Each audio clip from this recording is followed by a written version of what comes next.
മോഹൻലാൽ, മമ്മൂട്ടി, ഫഹദ് ഫാസിൽ, കുഞ്ചാക്കോ ബോബൻ, നയൻതാര, രേവതി, അങ്ങനെ ഒരുപാട് പേര്, ഒരുപാട് സൂപ്പർ സ്റ്റാർസ് ഉള്ള പടമാണ് പാട്രിയറ്റ്.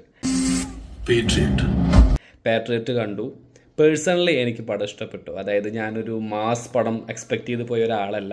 അതുകൊണ്ട് തന്നെ എനിക്ക് ഇഷ്ടപ്പെട്ടു. അതിൻ്റെ കണ്ടൻ്റ് ആണെങ്കിലും കണ്ടൻറ്റ് ഒരു പക്ഷേ ഇനി ഭാവിയിൽ അങ്ങനെയൊക്കെ സംഭവിച്ചു കൂടായികയില്ല. അതായത് നമ്മുടെ സ്വകാര്യതയിലേക്ക് ഒരു കുത്തക കമ്പനി ഒളിഞ്ഞു നോക്കുന്ന ഒരു സമയം വിദൂരമൊന്നുമല്ല. അപ്പം അങ്ങനെ നോക്കുന്ന സമയത്ത് ആ ഒരു കണ്ടൻറ്റ് നല്ല രീതിയിൽ എടുത്ത് പോർട്രേറ്റ് ചെയ്തതായിട്ട് എനിക്ക് തോന്നി. പിന്നെ ഒരു ഹൈ മൊമെൻറ്റ്സ് ഒന്നും അധികം ഈ പടത്തിൽ ഉണ്ടായിട്ടില്ല.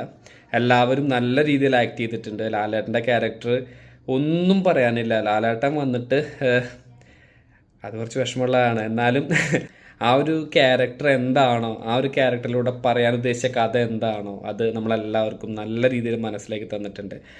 മമ്മൂക്ക ആണെങ്കിലും നന്നായി ചെയ്തിട്ടുണ്ട്. എനിക്ക് കമ്പാരിറ്റീവ്ലി ഒരു ഇത് തോന്നിയത് ഫഹദിൻ്റെ വില്ലൻ ക്യാരക്ടറാണ്. ഓവറോൾ നോക്കുന്ന സമയത്ത് പടം വൺ ടൈം വാച്ചബിളാണെന്ന് പറയുള്ളൂ. അതായത് എൻ്റെ കൂടെ വന്ന എൻ്റെ ഫ്രണ്ട്സിൽ ഒരാൾക്ക് പടം ഇഷ്ടപ്പെട്ടിട്ടില്ല, ഒരാൾക്ക് പടം ഇഷ്ടപ്പെട്ടു, വർക്കായി.